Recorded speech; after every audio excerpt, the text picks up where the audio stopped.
Good evening, ladies and gentlemen. Welcome to the inaugural edition of the Mint Visionaries, a series of conversations on themes resonating with the idea of New India.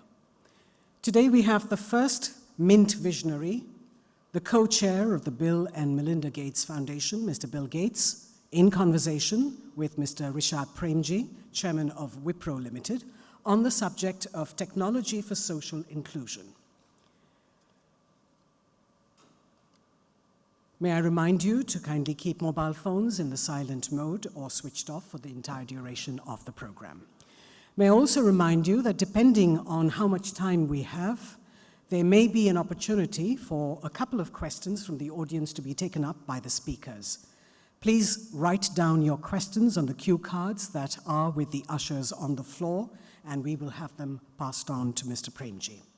This event is being telecast and webcast live on our website and social media handles, and you may participate in the online conversation by tweeting using the hashtag Mint Visionaries or hashtag Mint with Bill Gates. May I first invite the chairperson and editorial director of Hindustan Times Media Limited, Mrs. Shobna Bhartiya, to please make the introductions.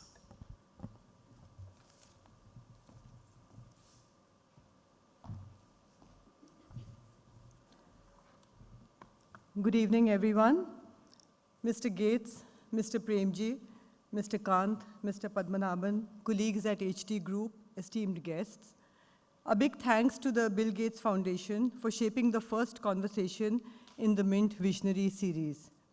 I'm proud that Mint, which has always upheld the highest benchmarks in journalism, has started Mint Visionaries, people who are inspiring a new future. We will showcase conversations with them on ideas that redefine a new India. Journalism has always defined its purpose: to inform, to enlighten, to empower, and now to redefine the future. In focusing on how the future is changing through Mint Visionaries, we seek to ignite a new discourse. Today's topic is on technology for social inclusion, something India needs to digitally transform itself. Who better than Mr. Gates, entrepreneur, technologist, philanthropist, to give us a picture of the forthcoming transformation? And I quote, "You can't get people excited unless you help them see and feel the impact," unquote, Mr. Gates has often said. I couldn't agree more. Conversing with him is Mr. Premji, entrepreneur, philanthropist, who has given a new direction to both entrepreneurship and technology in India. I look forward to a discourse that will set the course for India's own social trajectory to enhance the ability, opportunity, and dignity of the disadvantaged. On Mahatma Gandhi's 150th birth anniversary, I remember his remark, and I quote, "Satisfaction lies in the effort, not in the attainment," unquote. I thank Mr. Bill Gates, Mr. Rishad Premji, Amitabh Kant, and everyone for being part of this effort. Thank you so much.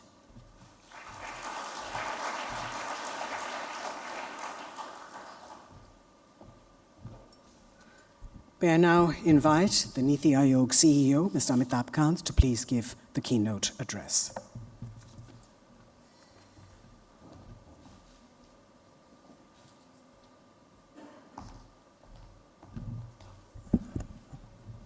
Shobna Bhartiya, Bill Gates, Mr. Rishad Premji, distinguished guests, ladies and gentlemen, given India's unique complexities and given India's huge divergences across language, culture, languages, India's challenges are truly unique. They're unique and they're very different from the Western part of the world. They're unique because 1 in 2 women in India are anemic. They're unique because India's learning outcomes leave a lot to be desired. And they're unique because India needs to create a very healthy society, and health outcomes leave a lot to be done on. And therefore, unlike the Western world, which is innovating for driverless cars, India needs to innovate for many of its social challenges. And these innovations cannot be incremental. They need to be made in a quantum manner. And India needs to make a massive jump forward using technology and leveraging technology for growth.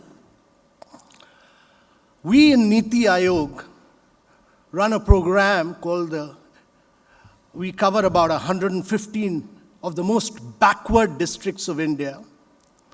We don't call them the backward districts. We call them the aspirational districts of India.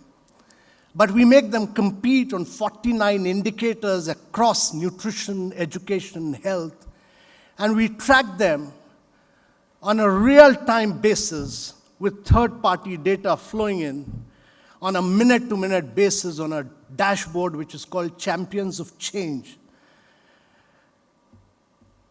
The Bill and Melinda Gates Foundation helps us in track this data from grassroots level onwards.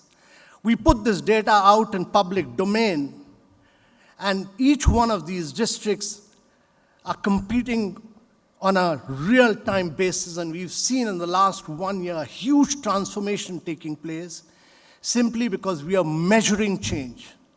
We are putting data in public domain, and because everyone is competing, we are naming and shaming them on poor performance, and simply because good governance has now become good administration and good politics. And therefore, we've seen a massive amount of transformation taking place in these districts simply using technology. In the Banka district of Bihar, which is one of the most backward districts of India, a young collector used his mobile to transform education and improve learning outcomes through an app called Mera Mobile, Mera Vidyalaya. My mobile, my education. He's put education in the palms of the students there. And therefore, huge improvement in learning outcomes have taken place. We've seen transformation taking place across nutrition because we are tracking every single pregnant woman and every single child in these aspirational districts. I have no doubt in my mind that the challenge before these districts, that in 3 years' time, they must become the best performing districts of the state, and in 5 years, they must become the best performing districts of India, will be more than met. And if you're able to transform the 115 districts of India, you would really be transforming India in many, many ways, and actually spearhead India to a high trajectory growth rate. Without this, India can never aim to achieve a high trajectory growth rate over a 3-decade period on a sustained basis. Just not possible. But what we've done in many ways is by tracking data, we've brought in a huge amount of data. What India has done otherwise is that we are the only country in the world which has 1,200 million biometrics. We are the only country in the world which has 1,200 million mobiles. And we are the only country in the world which has today 1,200 million bank accounts. Between 2014 and 2018, every second bank account opened across the world was opened in India. Over 58% of the accounts were opened in India. In last 2 years, we've opened bank accounts for 191 million women. And therefore, this has been the biggest financial inclusion program in the world, to my mind. And what really we've done, when I was a young officer, I had just started my career in Kerala. I was working in the traditional fisheries sector of Kerala, and my job was to lift these traditional fishermen and ensure that they get a higher marketed price for their catch. They used to just get about 18% of the market price of catch. We provided them new technology, we provided them new fiberglass crafts, we provided them new nets, which were then known as the disco nets, but it was a nightmare to open their bank accounts. I used to run after bank managers. It used to take me 7 to 8 months to open their bank accounts. Today, about a month back, I walked into a bank and I opened my bank account in exactly 55-second flats using my biometric. And therefore, we brought in a huge revolution, and it's the revolution of technology. And therefore, if you look at India, it's not just the biometric, it's not just the mobile.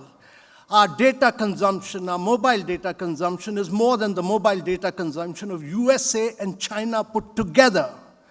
Our cost of data is 1/10 the cost of UK. Our cost of data is 1/20th the cost of United States of America. And what has India done? It's thrown up vast amount of data, not merely through biometrics. The entire government program of public finance management is all digital. We can't release a single paisa without being digital. The new Ayushman Bharat scheme, which provides health insurance to 500 million Indians, which is more than the population of USA, Europe, and Mexico put together, is cashless, paperless. It's totally portable. The unified payment interface, and we do digital payment. 1.5 years, I have not used my debit card, credit card. I only make payment through my BHIM app. It's totally digital. And therefore, what India has done is to become data rich before it has become rich. We've thrown up massive amount of data. And therefore, this data will fuel change. It will enable machine learning. It will enable a vast number of our young startups today to use a huge amount of data to spearhead change. Unlike America, where data is owned by Google and Facebook, unlike China, where it's owned by Alibaba and Baidu, we have created public entities. UIDAI, which owns Aadhaar, is a public entity. Ayushman Bharat is a public entity. 97%, 99.6% of Indians pay direct tax online. 96% of it gets settled within a period of 4 months. It's all digital.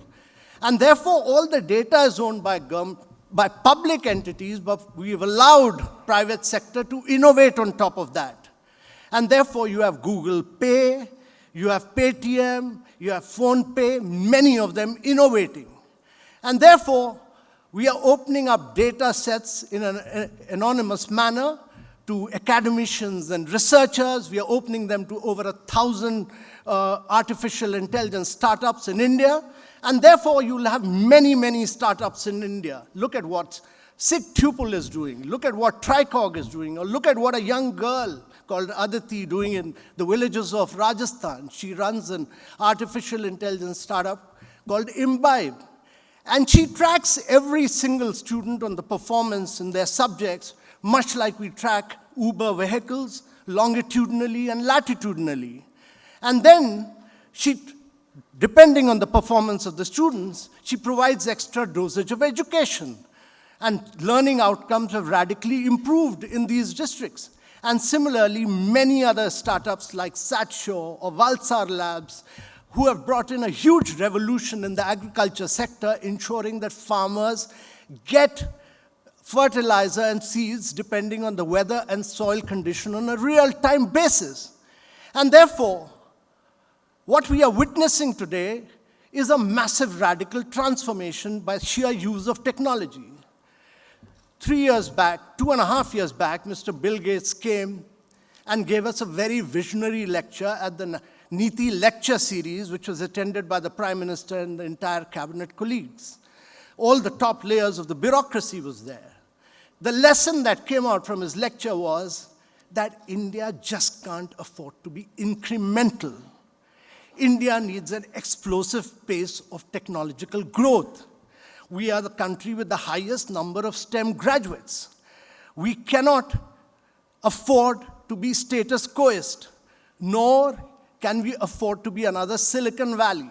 Silicon Valley may be the most innovative place in the world, but it has no challenges. All the challenges of the world are in India. And if we Indians can find solution for the 1.3 billion people of India, we are finding a solution not for India or the 1.3 billion people of India, but for the 7.5 billion people of the world who will move from poverty to middle class in the next decade and a half. Thank you very much, ladies and gentlemen.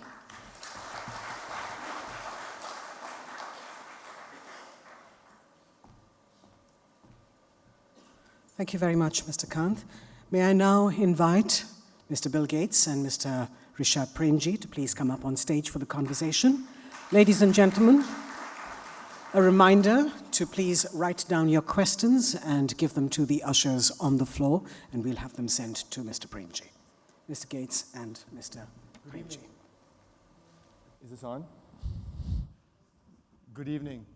And thank you all for being here, and thank you, Bill, for making it despite having a very hectic day. You were in Bangalore yesterday where we had a chance to meet. You were in Patna for lunch. You were elsewhere in Delhi this evening, and you're here. And hopefully you're in Delhi for the day as well and not leaving tonight. But hopefully some of you have gotten to see inside Bill's brain. So we're not going to spend time getting into Bill the person.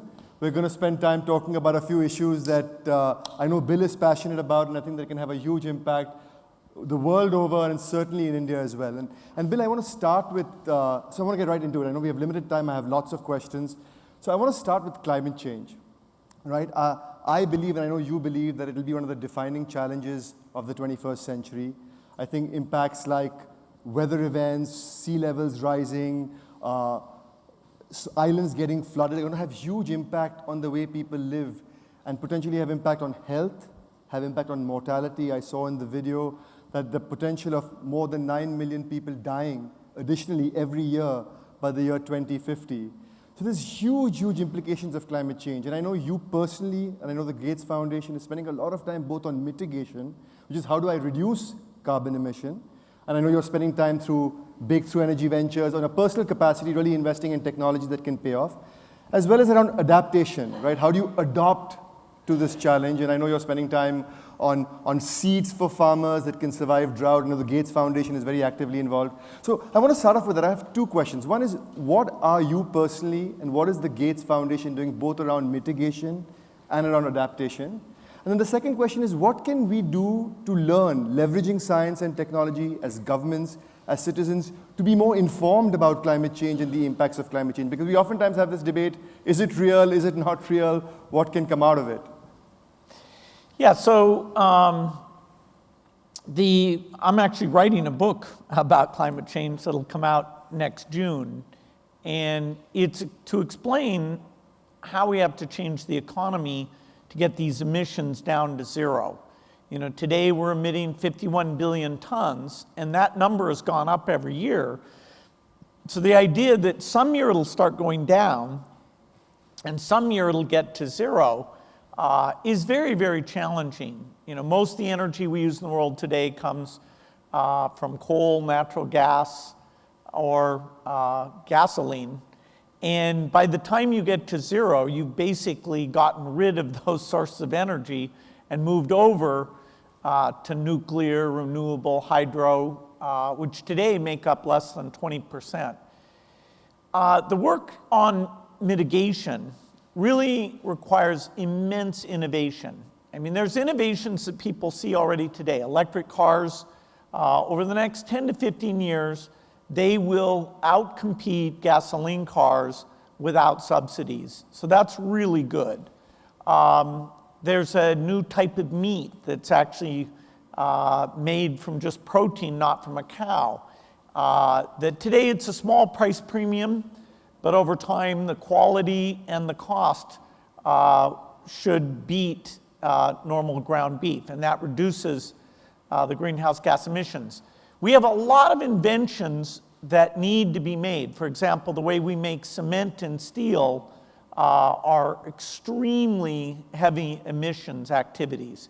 And yet, the world is going to build more buildings between now and 2060 than exist today. As the world urbanizes, there's no way around that we're going to use a lot of steel and cement. And so this is a very unusual thing. We have to accelerate innovation. We have to create rewards for innovation that might not come if we didn't step in. Another thing that's very hard about this is that every country in the world has to participate. Even if you leave out the low-income countries, you can't leave out the middle-income countries because 60% of humanity lives there, and as we get out, a lot of the emissions will be coming from those countries, not just the rich countries. And so India is kind of paradigmatic. Can we innovate so well that as India quadruples its electricity capacity and provides air conditioning and refrigeration and lighting 24 hours a day reliably to everyone in the country, that's done in such a way that it doesn't emit greenhouse gases. If you had to do it today with today's technology, you would do it with coal, because the intermittency and challenges of renewables are quite large. So mitigation is hard. Because we're going to have warming, we need adaptation, and there we need much better seeds. I went to see, as you mentioned, the Chief Minister of Bihar, Nitish Kumar, who I've seen him over the last 10 years, a lot of great work that he's done in Bihar that our foundation has been able to help with. This is the first meeting I had with him, and I didn't expect it at all, where he was talking about climate change. I mean, when I'm in Seattle or Washington, D.C., or London or Paris, that's the big topic. But I was impressed that in Patna, he was saying, hey, we have a problem with climate change, and trying to get our advice and help about water supplies and seeds and what they can do to minimize the problem of that. So this is a problem that young people are beginning to wake up to. Over the last 5 years, the energy behind it has gone up dramatically.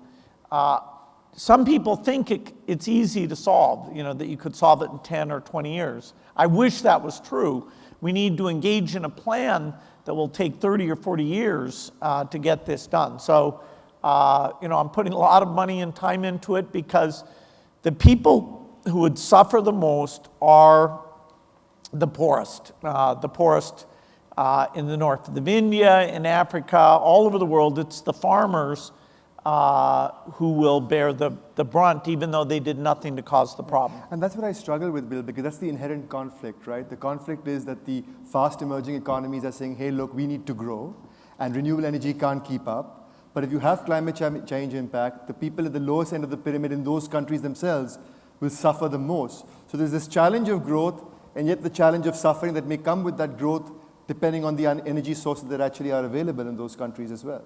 That growth is necessary. Right. We cannot say to people, oh, too bad, the rich world emitted so much greenhouse gas, you don't get to have air conditioning as your days are getting hotter and hotter. So we're going to have to make a lot more energy. Even if the rich countries cut in half how much energy they use, the middle income countries, including India, deserve a lot more energy. And so we need new technology, and this is really where my book focuses, that lets you generate that energy without greenhouse gases. If we froze technology today, we would face an impossible choice between letting people improve their lives and emitting so much greenhouse gas that the warming would make the tropical areas almost unlivable. Yeah. And I know one of the energies you're very excited about is nuclear power, and I know you're spending a lot of time on that. I know it has its own controversies around it, but tell us a little bit about why you're so excited. I know it's carbon emitting neutral, but what excites you about nuclear energy? Yeah, some of the things we do, whether it's advanced seeds, that can be controversial. Family planning can be controversial. Through my office, I've invested hundreds of millions in a next generation of nuclear. Today's nuclear plants, although they're fairly safe, they're not inherently safe, and they're a bit too expensive. And that design has been around for over 50 years. It wasn't designed with the digital computer. Now we can make a next generation, which is called the fourth generation, that is a lot better. Right. And what that does is it gives you 24 hours clean energy, and you can put it near to where the power's needed. And so, I can't say for sure that the world will accept nuclear, because the current attitudes vary a lot. It could be a key part of climate. So we need to pursue nuclear energy. We also need to pursue other breakthroughs, miracles in storage, geothermal, so that we have these different sources. Right now, the goal is to build demo plants of this next generation, really show people that the economic, safety, waste, all those things can really be dealt with. What is your view, Bill, on investing in some of these technologies, right? Some of this may pay off. I know you're investing in companies like TerraPower. Some of these may not pay off. You're going to have bold philanthropy, perhaps, looking at investments that may or may not pay off. What is the role in investing in these technologies of the future? Is it the responsibility, in your view, of philanthropy, private market forces, government? What do you think about that? Yeah, 4 years ago at the Paris Climate Accord, Prime Minister Modi came and was part of announcing what he called mission innovation. And that was a commitment of governments to double their energy R&D. So governments, in terms of basic R&D, which is open to everyone, they have a key role. In terms of regulations that encourage things like electric buses and cars, they have a lot to do. To let you build a grid, when you put on intermittent power, you need to connect up the entire country because you'll have parts of the country with no wind or no sun. So the only way to get reliability is to have as big a grid as possible. And so governments have a big role to play. The venture capital business had tried to do clean energy. A couple of venture guys did that, but it didn't go that well. So we created, with help from people like John Doerr, Vinod Khosla, who are fantastic, this new venture group called Breakthrough Energy Ventures. I called 25 rich people, 21 said yes, so I got the $1 billion actually quite easily, and we'll do a number of rounds. So that group is now invested in 30 breakthrough ideas. We need to invest in about 100, I think, because about 10 to 15% typically will be successful. Energy is a lot harder than software. Software, you just do it, you put it out there, you get feedback. With energy, it's the physical economy, and it has to be reliable.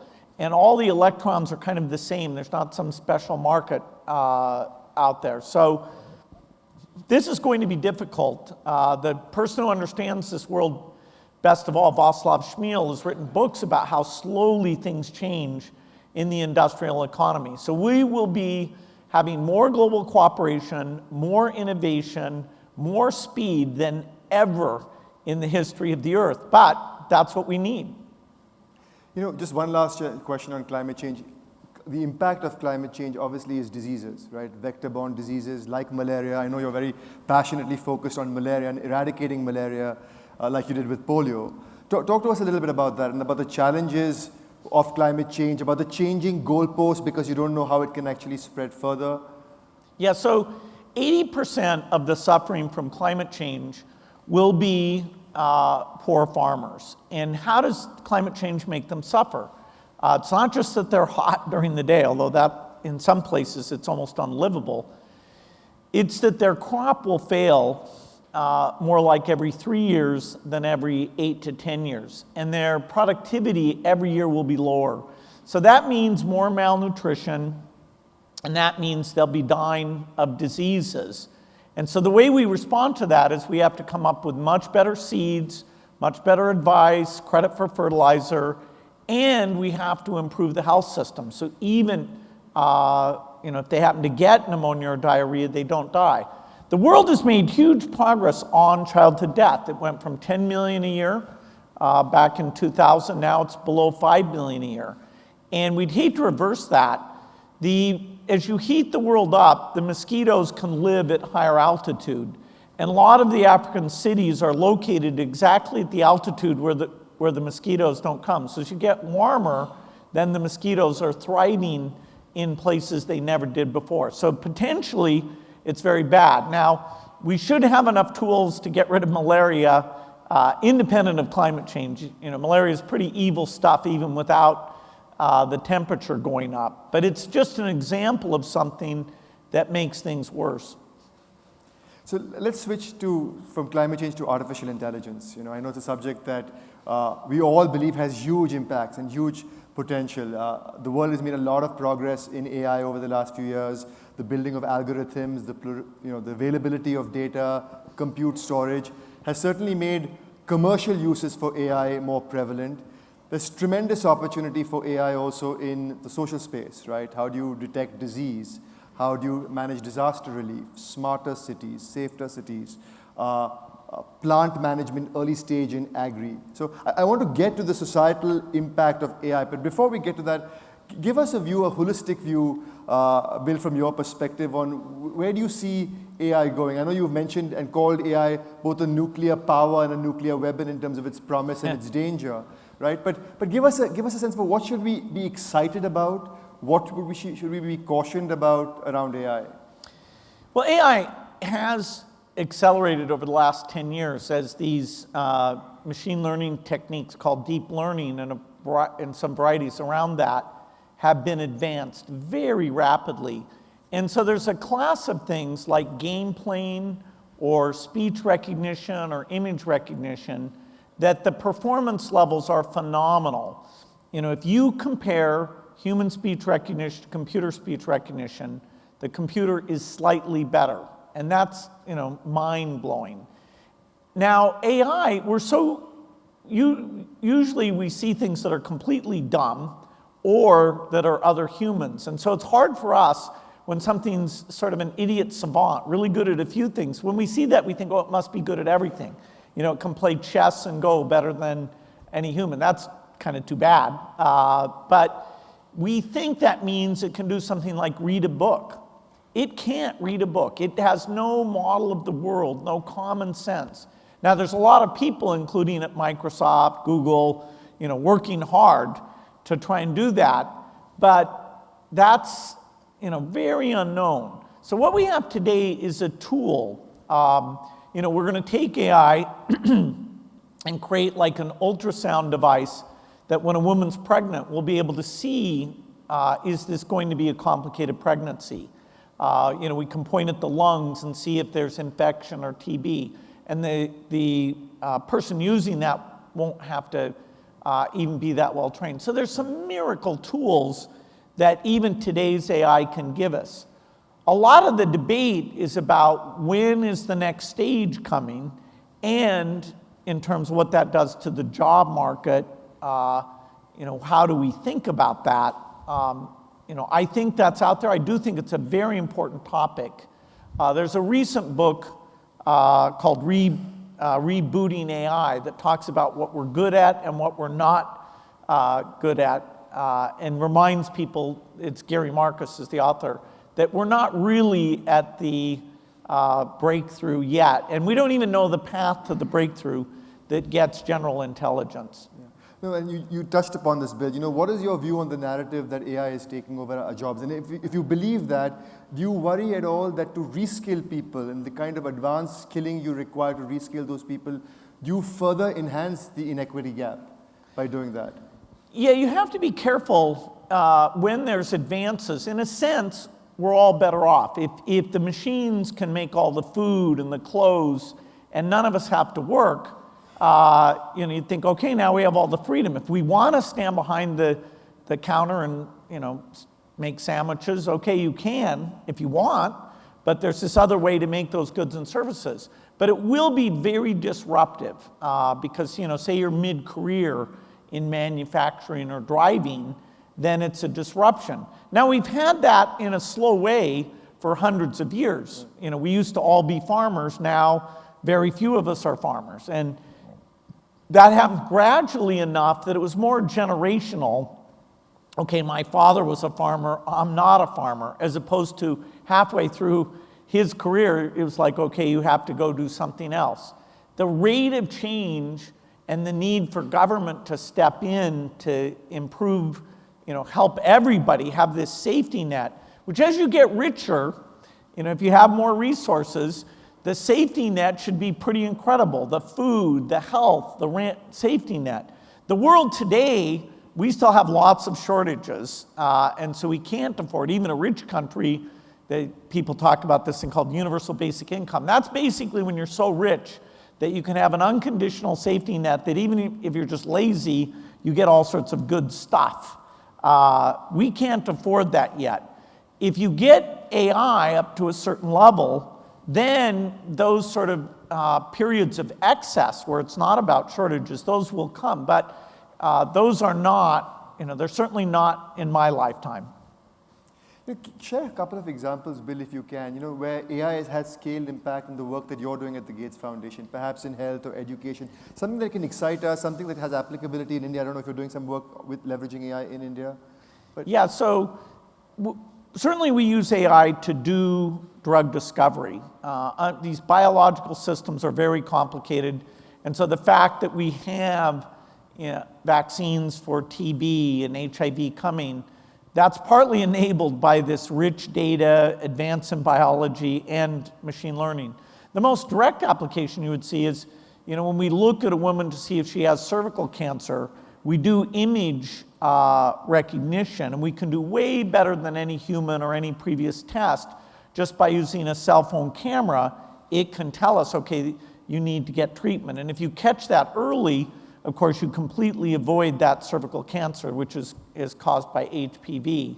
And so imaging, whether through an ultrasound or a normal picture, even down at the primary healthcare clinic, there is going to be mind-blowing improvements in what we can do to treat people. And some of it you'll just have on your own cell phone to look at your sleep, look at your diet, and to help yourself do the things that avoid absolutely getting sick. So these agents that can help you tutor, learn math. You can have this great dialogue and get rewards, and it'll figure out what you're confused about. So it'll be like having a personal tutor. That is coming within the next 5 years or so, and that's fantastic because it can prepare society to do new types of work. I've been told we have a few minutes left. I want to move to social media, Bill. And I know social media has been an amazing leveler of access, connectivity, information.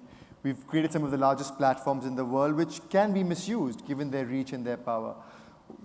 What are your views on the responsibility of producers, distributors, consumers of information?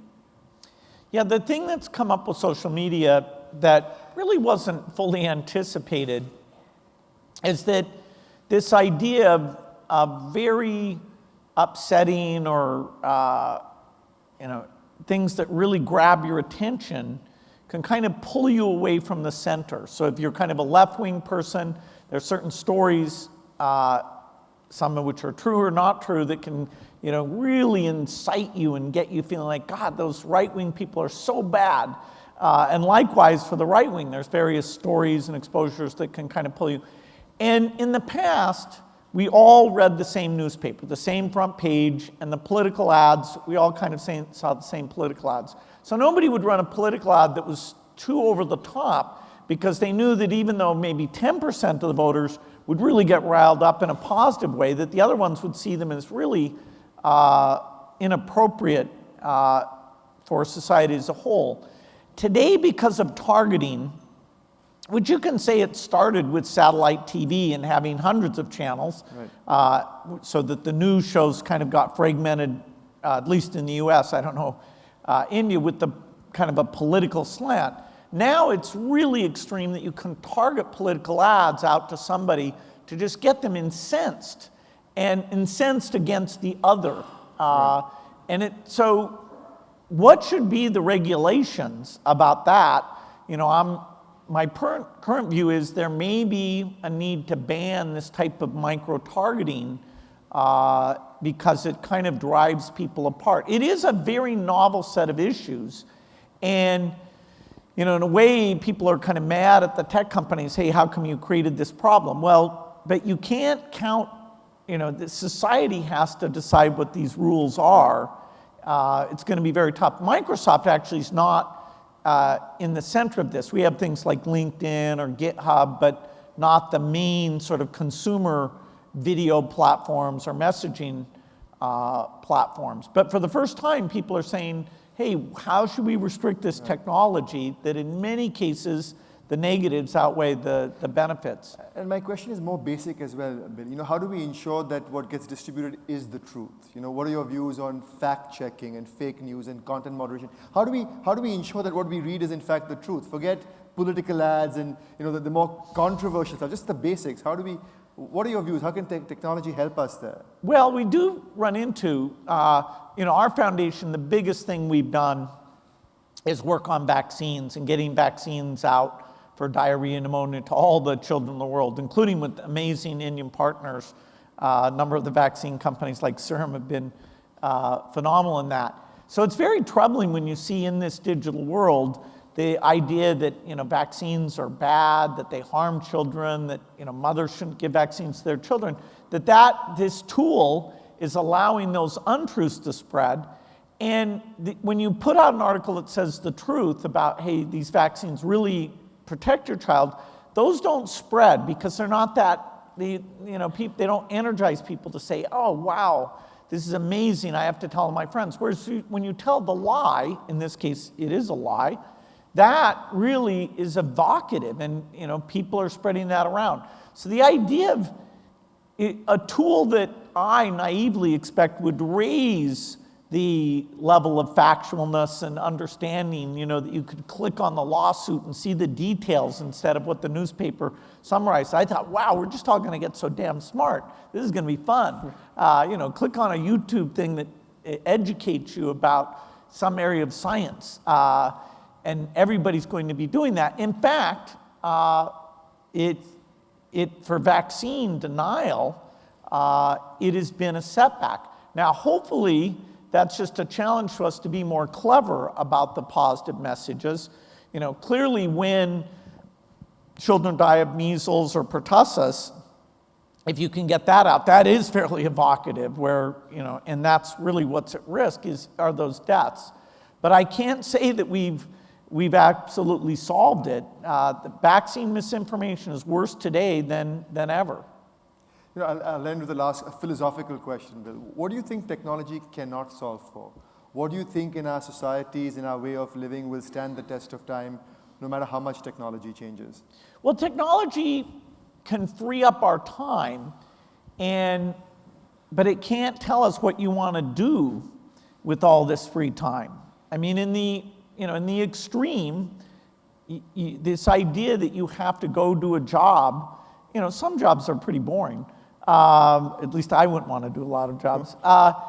But eventually it will free us up, and then it becomes a very deeply philosophical question that the machine will be no help with. How do we spend our time? What do we value? I mean, it used to be in the farming society, that was it.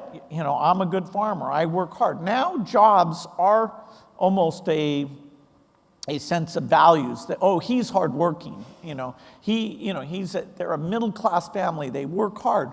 Well, what is the organizing principle of education and days as that becomes less important?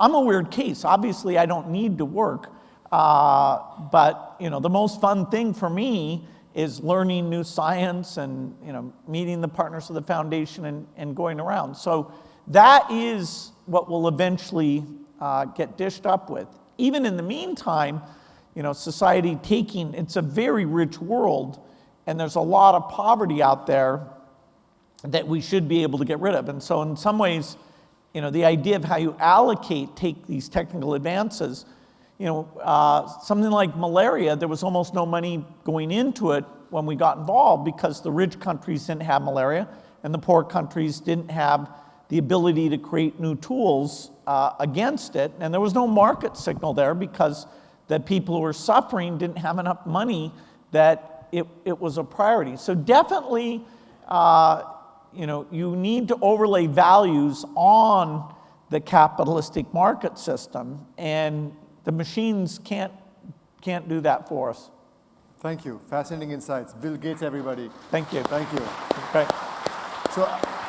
So I wanted to get into the Q&A part of our discussion. I want to invite Amitabh Kant, please, to join us for the discussion.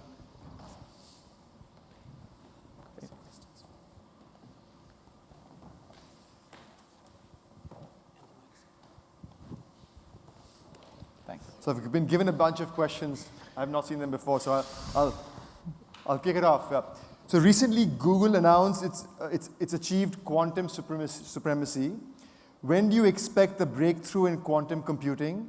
Is there a positive outcome possible and not breaking secrecy? Can it positively impact development? Bill, do you want to? Yeah, so quantum is a type of computing that a lot of people are putting money into, including Microsoft and Google are two of the leaders. We're at a very early stage. It could take 10 years. We don't even know once we make the breakthrough the scope of problems it can solve. It can break certain current cryptography schemes like Bitcoin, because we know it can do number factorization. But there are new crypto schemes that are harder to solve. And so it's not the end of the world. We have to just make a transition on that. So I'd say it's a cool thing that's being worked on, but it's very hard to predict. You know, Microsoft is spending many hundreds of millions a year. Lots of governments are involved, but very hard to say. This milestone was not that big of a deal. Thanks. So the next question, maybe Amitabh, will start with you. How does a developing country like India create a digitally powered economy that works for everyone? One of the key things that's happened in India's case is the India stack. And that's really empowered a vast segment of our population. I mean, just about everybody having a biometric. And I think the next big transformation that will happen will be through the health stack, when you'll have a unique health identifier for everyone, because the key challenges really relate to health in India. And I think a lot of work is happening on that, and you'll have major work, a major transformation in areas of health. And similarly, I think one of India's biggest challenges is we spend a lot of money, and actually we have a vast number of departments working on this, but India's achievements in the field of nutrition still leave a lot to be desired. And Prime Minister has really given it a huge push through the nutrition mission, the Poshan Abhiyan. Yeah. And I think simply because of, and I think more than anything, it's been, to my mind, a failure of governance at grassroots level. And once you bring in technology and you're able to track mothers and children, you're able to feed them with the right kind of nutritious food. And I think this, to my mind, is really the key, and these two will be really the key element to transforming India. So we do a lot of work in the area of stuntism and nutrition. It's a huge, huge challenge. Over 50% of India is stunted today, and that's a huge challenge. Between the day you're conceived and the day you're 2 years old are hugely formative. 80% of your brain and physical development happens then. And so it's an incredibly, incredibly important issue. And I know, Bill, you spend time on this as well. I don't know if you want to comment on that or share a perspective on nutrition and what you do in India there. Yeah, so an application that the Anganwadi workers use called CAS, they've been given a cell phone and it helps them map out what they're doing. That is going to go to a next generation where it'll include all the health workers, and you'll have maps, and you'll be able to know, okay, who's underweight, who didn't get their vaccines. So I completely agree with what you said. The India Stack is an amazing thing. And Nandan and the team who put that together and the way the government's embraced that is really amazing. So far, it's gotten mature in the financial sector, but even there, the ability to take your GST payments and use that to seek credit, there's a whole next generation of that that's coming that I'm very, very excited about. And we help with the payment banks. We want to make sure that the poorest are included, that women are included, as all the benefit schemes move over to that. The health stack, which shares Aadhaar, the identity is a piece, I'm very excited about that. That's just at the beginning, but it's going to make all this health records, claims processing work a lot more smoothly than in other countries. It's got a consent architecture, which was partly refined by the legal challenge that made people really think through the privacy scenarios, and that's going to help many other domains. Education is another place where India Stack is just at the beginning, this Diksha and the online interactive things. I will agree that if there was one wish you could have for India, it would be to get rid of malnutrition, because that reduces the potential of those kids so dramatically. It's like 15 IQ points go away, so your ability to learn and to provide are reduced. It is now a priority. There's some deeper scientific understandings, and if we use the digital tools for the field execution, then I think India can make progress. And all these things I just talked about, our foundation is going to make sure that as India does them well, and Nandan and others are very helpful involved in this, that Africa and other poor countries get the benefits of how well this has been done. So last question, it just says, hey Bill, what's your favorite SDG? Well, I'm SDG 3, which is health. They're all, very important. Climate's in there, gender's in there. My wife wouldn't want me to forget gender. But, our deepest expertise is in health. We're not saying that education's not important. In fact, it is, quality of governance. But, we got involved in health. We saw miracle potential there in terms of quick improvements. And that idea of human capital, investing in health and education. The future economy of India, there's all sorts of near-term indicators. But once you get out to the midterm or the long term, it's about the education and health of the young people, which India is very lucky to have a lot of young people, but they can be an asset only if those investments are done well. Good. Thank you. Thanks, Amitabh. Thanks, Bill. Yeah, it was great. Thank you very much, gentlemen. May I request you to remain seated as I request Mr. Anandan Padmanabhan, CEO, Wadhwani Institute for Artificial Intelligence, for the closing remarks. Wow, well, I don't know, I wish it could go on. Interesting, inspiring, and insightful, of course, but because they have that finite time. Thank you so much, Bill, Rishad, and Mr. Kant, for your time and sharing all your insights. I've had the privilege of working under Bill for more than 18 and a half years at Microsoft Research, and his interest and passion for technology for social good is not new. Back then, I got an opportunity to set up a Microsoft Research Lab in India with that as one of the main themes, and that hasn't changed. A couple of years ago, I got an opportunity, thanks to the Wadhwani brothers, Sunil and Ramesh, to set up a new institute doing AI for social good. And that's come up well, was launched by the Honorable Prime Minister last year. We've grown, we've been working with government thanks to the partnership of NITI and the ministries. And today, we are also getting funded by the Gates Foundation. But we know, and I think Bill knows more than anybody else, and Rishad knows also, technology is not the cure-all and end-all for social development. It requires human effort, human systems, governments. And to this, I'm really grateful, the proactive, pro-technology, forward-looking, open and collaborative nature that we find in the ministries and the governments today. In the halls that we go to, we're always welcome. When we talk about AI, there's an excitement. And thanks to NITI for its leadership in bringing AI for social good. But ultimately, it's not technology, it's not just governments, right? A government alone can't solve the problem. All of you, many of you I know are from the social sector organizations, toiling away in the field, implementing programs. And AI will come and help you. I mean, I'm not going to solve all your problems in one day, but be sure that this technology will come and make a difference. Why? Because one of the biggest challenges in social development is the lack of capacity in the front end. We don't have enough doctors, we don't have enough agriculture experts, we don't have enough financial experts. The poor people suffer the most because of lack of knowledge and lack of expertise. That's exactly where AI can help. Imagine a day when every frontline health worker carries a health app that allows them to diagnose and treat and start giving advice and triaging. That will be the day when we'll see the light. Thank you all for being here. Thanks Mint for organizing this Visionary series. Thanks Bill, Rishad, Amitabh Kant for being the first in the series. Thank you very much. Wonderful work with us in the backward districts of India. Thank you very much, ladies and gentlemen. May I request you to please remain in your places as our dignitaries leave the stage.